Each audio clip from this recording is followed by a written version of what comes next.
할렐루야. 온라인으로 또 예배하시는 우리 성도님들을 주님의 이름으로 또 환영하고 축복합니다. 특세 13일차, 12일차네요. 12일차 새벽에 또 온 오프라인으로 예배하셨죠. 또 남은 기간도 또 새벽을 깨우며 우리 은혜 누리기를 소원합니다. 오늘 말씀은 요한일서 2장 1절에서 11절까지인데요. 우리가 1절부터 6절까지만 같이 한번 읽어봤으면 좋겠습니다. 요한일서 2장 1절부터 6절까지만 같이 한번 읽을까요? 나의 자녀들아, 내가 이것을 너희에게 씀은 너희로 죄를 범하지 않게 하려 함이라. 만일 누가 죄를 범하여도 아버지 앞에서 우리에게 대언자가 있으니 곧 의로우신 예수 그리스도라. 그는 우리 죄를 위한 화목 제물이니 우리만 위할 뿐 아니요 온 세상의 죄를 위하심이라.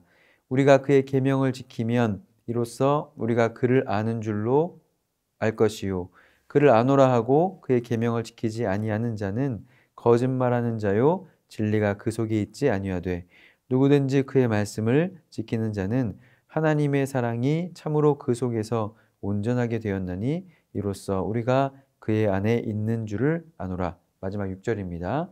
그의 안에 산다고 하는 자는 그가 행하시는 대로 자기도 행할지니라. 아멘. 오늘은 패배주의를 극복하라 라는 제목으로 하나님 말씀 증거하겠습니다. 요한은 서두에서 나의 자녀들아 라고 이 서신서를 대하는 읽는 사람들에게 그렇게 표현하고 있는데요. 자녀들아 라는 말을 원어로 보면 지소서의 형태를 띠고 있거든요. 지소서는 애칭이죠. 요한만이 쓰고 있는 독특한 표현인데요. 그러니까 이런 거죠. 뭐 사랑둥이 아니면 말을 줄여서 하는 뭐 랑아 뭐 이런 거 있잖아요. 그런 애칭을 또 별칭을 말하고 있다라는 겁니다. 거기에 또 나의 사랑하는 이라는 말을 표현하면서 개인적으로 얼마나 그 애정이 있는지를 담아서 표현하고 있습니다. 그래서 사도 요한을 사랑의 사도라고 말하기도 하죠. 더 개인적인 친밀함을 표현하고 있다는 것입니다. 요한일서는 주후 80년에서 90년경에 쓰여졌습니다. 이제 요한이 노년의 인생 말기에 그 끝자락에 쓴 내용이죠. 이제 앞서 다른 제자들은 다 죽임을 당하고 또 순교하고 이제 요한만 남았습니다. 요한만 남은 채 이제 고군분투하고 있는 성도들, 이제 신앙의 믿음의 후배들이죠. 이제 선배로서 그 여정을 다 살아낸 믿음의 선배로서 후배들을 생각하면서 떠올리면서 이 글을 쓴 거예요. 마치 부모처럼 또 아빠처럼 그런 애정의 마음을 담아서 쓰고 있다는 것입니다. 요한이 이 편지를 쓰는 목적, 중요한 목적 중에 하나는 이것입니다. 너희로 죄를 범하지 않게 하려 함이라. 죄를 범하지 않도록 하기 위해서 썼다는 거예요. 죄는 창조부터 지금까지 실질적인 문제이죠. 그리고 모든 사람이 이 죄에서 자유로울 수가 없습니다. 그런데 우리가 크리스찬이 되고 신앙을 갖고 난 후에 죄를 짓는다라는 것은 조금 다른 문제이죠. 신앙인은, 크리스찬은 죄가 무엇인지를 알고 또 내가 죄인임을 인정하고 또 죄의 심각성도 알지만 여전히 죄에 노출되어 또 죄 가운데 우리가 살고 있습니다. 많은 경우 크리스찬들이 이 죄의 문제에 부딪혀서 처음에 고군분투하죠. 맞닥뜨려 싸우기도 합니다. 하지만 반복되는 죄 앞에서 적당히 타협하게 되고 또 좌절하고 낙심하게 되고 궁극에는 그런 패배주의에 사로잡히게 되는 모습을 보게 됩니다. 이런 거죠. 죄를 적극적으로 짓지 않아요. 하지만 죄를 짓지 않기 위해서 적극적으로 노력하지도 않는다라는 거죠. 그냥 적당하게 이 정도는 뭐 남들도 다 하니까 요즘 시대가 어떤 시대인데 라고 적당히 그렇게 넘어가는 모습, 적당히 타협하는 거죠. 우리 믿음의 대선배인 요한은 믿음의 후배들에게 부모와 같이 지금 권면하고 있는데요. 먼저 죄에 대해서 낙담하고 또 좌절하고 그런 패배주의에 사로잡혀 있는 성도를 일깨우기 위해서 지금 말씀을 이어가고 있습니다. 교회에 대해서 너희가 실패주의에 빠질 수 있는데 너희가 거기에 머물면 안 된다라고 분연히 일어날 것을 촉구하고 있다는 것입니다. 1절 후반절인데요. 읽어드릴게요. 만일 누가 죄를 범하여도 아버지 앞에서 우리에게 대언자가 있으니 곧 의로우신 예수 그리스도라. 아멘. 초대교회에도 죄의 문제가 있었음을 알 수가 있죠. 거짓말, 분파, 당짓고 간음, 여러 가지의 죄의 문제가 있었습니다. 거짓 선동도 있었고요. 죄의 문제가 심각한 이유는 개인의 삶, 개인의 신앙을 무너뜨릴 뿐만 아니라 가정을 파괴하고 더 나아가 교회를 또 심지어 국가를 무너뜨리는 그 시작이 죄로부터 일어나기 때문에 그렇습니다. 이 죄는 그리스도의 실존과도 연결이 되어 있고요. 그리고 신앙에 너무나 중요한 요소입니다. 여전히 죄는 크리스찬들과 이 교회 가운데 있습니다. 사도 요한은 이 문제에 대해서 이렇게 말하는 거죠. 누가 죄를 범하여도 아버지 앞에서 우리에게 대언자가 있으니 누가 있다고요? 곧 의로우신 예수 그리스도시라 라고 말씀합니다. 이 말은 죄를 네가 지어도 된다. 하나님은 사랑이시니까 면죄부를 준다 라는 뜻이 아니죠. 이것은 죄로 인해서 실패감에 사로잡혀 있는 성도들에게 너희가 그러므로 일어나라 라고 그렇게 독려하고 격려하는 것입니다. 죄를 범하여도 라고 번역된 이 하마르테 원어를 보면요, 부정 과거 시상으로 쓰여져 있어요. 그래서 이미 죄를 지은 상태에 대해서 말하는 것입니다. 네가 앞으로 죄를 지어도가 아니라 이미 죄를 범한 상태에 성도들과 교회가 놓여 있다는 것을 밝히고 있는 거죠. 그리고 여기 대언자라고 표현된 이 단어를 보면 대언자는 돕는 자, 중재자, 변호인의 의미를 담고 있습니다. 그러니까 법적인 지원을 제공하는 거죠. 이 대언자는 하나님 앞에서 모든 죄인들을 변호하시는 우리 주님 예수 그리스도이십니다. 변호인이 하는 이유가 뭘까요? 죄인, 그러니까 피의자이죠. 피의자가 범죄 사실이 명확한 가운데 또 감형받을 수 있도록 변호하는 거죠. 그런데 오늘 이 변호자인 예수 그리스도는 감형받기 위해서 변호하시는 게 아니에요. 죄는 있지만 그 죄가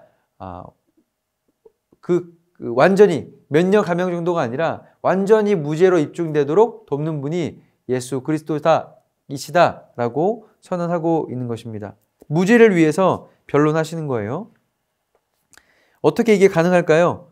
죄가 있는데 어떻게 무죄로 선언될 수가 있는가에 대해서 2절은 말씀하고 있습니다. 2절 서두에 그는 우리 죄를 위한 화목 제물이니. 아멘. 예수님은 저와 여러분의 죄된 그 모습, 죄인을 위한 화목 제물이다라고 선언하고 있습니다. 헬라어 언어로 보면은 화목제는 헬레오스, 그러니까 신을 위로하고 진노를 경감시킨다라는 뜻을 그 안에 담고 있습니다. 화목제물이신 예수 그리스도는 범죄한 자들에게 내려지는 그 하나님의 진노, 그 진노와 심판을 대신 받으시는 거죠. 그리고 그 진노를 무마시킵니다. 그래서 죄를 범한 자를 무죄하다라고 대언할 수 있고 변호할 수 있다는 것이죠. 죄인이 무죄하다고 우기는 것이 아니에요. 하나님은 사랑이잖아요. 봐주세요. 용서해 주세요. 그런 게 아니라 그 죄를 인정하고 그 죄에 대해서 심판을 대신 받아주신 거죠. 누가요? 예수 그리스도께서. 죄를 대신 받아주셔서 그러니까 이 아이가 더 이상 죄가 없습니다 라고 그렇게 진노의 하나님의 심판대 앞에서 그렇게 주님께서 변호해 주시는 것입니다. 2절 하반절을 볼까요? 2절 하반절에 우리만 위할 뿐 아니요 온 세상의 죄를 위함이니라. 여기에 한번 자를 수가 있는데요. 우리만 위할 뿐 아니요 라고 되어 있는데요. 이것은 개인적인 체험과 신념이라고 할 수 있어요. 우리가 신앙은 개인적인 것이다, 체험적인 것이다 라고 말하잖아요. 요한은 예수께서 이 편지를 받는 사람들만을 위한 그런 화목제물이 아니다, 너희들만을 위한 화목제물이 아니다 라는 것을 말하고 있습니다. 즉 이것은 이 죄사함이 개인적인 체험, 그리고 어떤 종교성, 종교심에 의한 것이 아닌 것을 말씀하고 있는 거예요. 뒤에 뭐라고 말씀하고 있다고요? 온 세상의 죄를 위하심이라. 이것은 이 예수님께서 희생제물 되심은 주관적인 경험과 신념이 아니라 전 우주적으로 이루어진 그런 객관적이고 역사적인 사실입니다. 그것을 지금 요한은 말씀하고 있는 거예요. 우리는 반복되는 우리의 그런 죄의 문제를 대할 때마다 낙담하고 패배의식, 패배주의에 사로잡히고는 합니다. 그럴 때 우리는 이렇게 생각하죠. 내가 정말 죄의 문제가 해결된 것이 맞는가? 또는 더 나아가서 내가 구원받은 사람이 맞는가? 라고 의심이 들 때조차 있어요. 그리고 영적인 침체 가운데 깊이 빠져들기도 합니다. 요한은 이것이 개인적인 경험이기 전에 너희가 꼭 알아야 된다. 개인적인 경험이기 전에 온 세상에 미치는 객관적인 사건이다. 너의 느끼는 기분과 감정과 너의 상황과 상관없이 주님께서 그렇게 하셨다라는 것을 선언하고 우리에게 알게 하십니다. 그러므로 그렇기에 주관적인 상태와 우리의 낙심한 그런 경험, 죄에 대한 패배의식에 빠져 있어서는 안 된다라고 말씀하는 거죠. 3절과 4절입니다. 3절과 4절.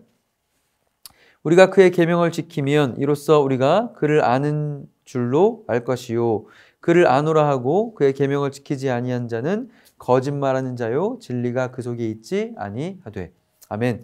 성도는 하나님의 계명을 지키는 것을 포기하지 않아야 됩니다. 아멘. 그럼 그것을 말씀하고 있는 거예요. 우리가 죄를 거듭해서 짓고 패배의식, 패배주의에 사로잡혀 있으면 하나님의 말씀을 지키기를 또 성도로 살아내기를 포기하거든요. 근데 포기하지 않아야 된다는 것을 성경은 말씀하고 있는 거예요. 3절에서 안다라는 단어, 이 기노스코는 체험적이고 관계적인 알을 담고 있어요. 그런데 요한은 여기에서 더 나아가서 계명을 지키는 것, 계명을 지키는 것이 실천이다라고 말씀하고 있습니다.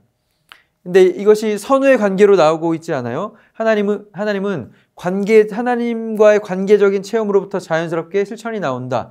관계가 있으면 실천이 나온다라고 말하지 않습니다. 오히려 하나님의 계명을 지키는 것이 그 사람과 하나님과의 관계를 드러내는 것이다 라고 말씀하고 있는 것이죠.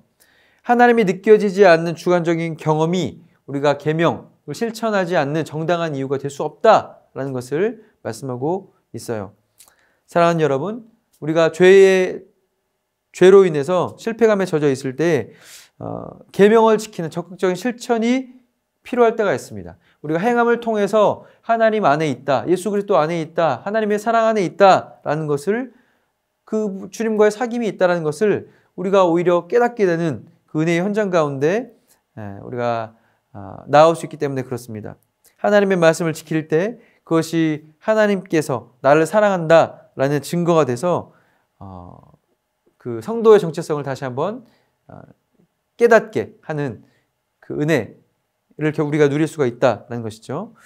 5절과 6절은 이것에 대해서 이제 말씀하고 있는데요. 우리가 6절까지만 오늘 보도록 하겠습니다. 5절 6절입니다. 누구든지 그의 말씀을 지키는 자는 하나님의 사랑에 참으로 그 속에서 온전하게 되었나니 이로써 우리가 그의 안에 있는 줄을 아노라. 그의 안에 산다고 하는 자는 그가 행하시는 대로 자기도 행할지니라. 아멘. 저와 여러분은 죄에 대해서 넘어지고 또 그로 인해서 실패감에 들 때도 있습니다. 또 들 수도 있죠. 지금 우리가 그런 상황 가운데 있을 수도 있고요. 그런데 그런 중에도 우리가 말씀을 지킬 수 있는 근거가 있습니다. 그 근거가 뭐예요? 나의 주관적인 상태, 기분, 감정, 또 그것과 상관없이 하나님께서 십자가를 통해서 행하신 그 사랑, 예수 그리스도의 그 십자가의 사랑은 내가 하나님의 말씀을 지킬 수 있는 원동력, 힘의 원천이 된다는 것입니다. 내가 말씀을 지켜야지, 순종해야지, 결심했어 라고 해서 되는 것이 아니에요. 우리가 말씀을 따라서 순종할 수 있는 원동력은 예수 그리스도, 주님 십자가에서 보이신 그 사랑으로 말미암아 다시 한번 우리가 말씀을 실천한 자리로 나아갈 수 있다는 것입니다. 그러므로 사랑하는 여러분, 우리가 반복되는 실수와 죄로 인해서 때때로 무기력하고 또 좌절감에 사로잡혀 있죠. 패배주의에 묶여 있을 수도 있습니다. 하지만 변호자 대신 화목제물이 되어 주셔서 십자가에 달려 대신 죽어주신 그 예수 그리스도, 그 주님을 힘입어서 그 나의 주관적인 그 감정과 상관없이 객관적인 그 놀라운 하나님께서 해놓으신 이 놀라운 은혜를 근거로 다시 한번 말씀 앞에 나오시고 말씀을 순종하고 실천하는 자리에 나오시는 저와 여러분이 되시기를 간절히 소원합니다. 이 은혜의 선순환이에요. 말씀 앞에 나온 자리에 우리가 서면 또 그 안에서 예수 그리스도 안에 있다는 그런 확신 가운데 우리가 담대하게 또 설 수가 있는 거죠. 그러면 또 그 담대함 가운데 우리는 또 말씀을 실천하는 자리에 설 수가 있는 것입니다. 우리는 결국 선택할 수밖에 없어요. 성경은 거듭 말씀하죠. 성령의 소욕을 따라 살 것인가? 육체의 소욕을 따라 살 것인가? 우리가 세상 속에서 그 선택을 계속 반복적으로 해야 되는데 사랑하는 여러분, 우리가 육체의 소욕을 따라 살면 성령의 소욕은 소멸될 수밖에 없습니다. 없는 것처럼 뒤로 물러설 수밖에 없어요. 하지만 우리가 성령의 소욕을 따라 살면, 우리가 말씀에 순종한 죄로 나아가면 우리가 육체의 소욕, 또 패배주의에 사로잡혀 있는 그 모든 것들은 눈처럼 녹아지고 우리가 예수 그리스도 안에 있는 그 하나님의 은혜만 우리 인생 가운데 남게 될 것입니다. 사랑하는 여러분, 오늘도 내 상태, 내 기분, 느끼는 감정 이런 것이 아니라 말씀을 지킴으로 예수 그리스도 안에 있는 풍성한 은혜를 누리시는 한 날 되시기를 예수 그리스도 이름으로 축복해 드립니다. 아멘.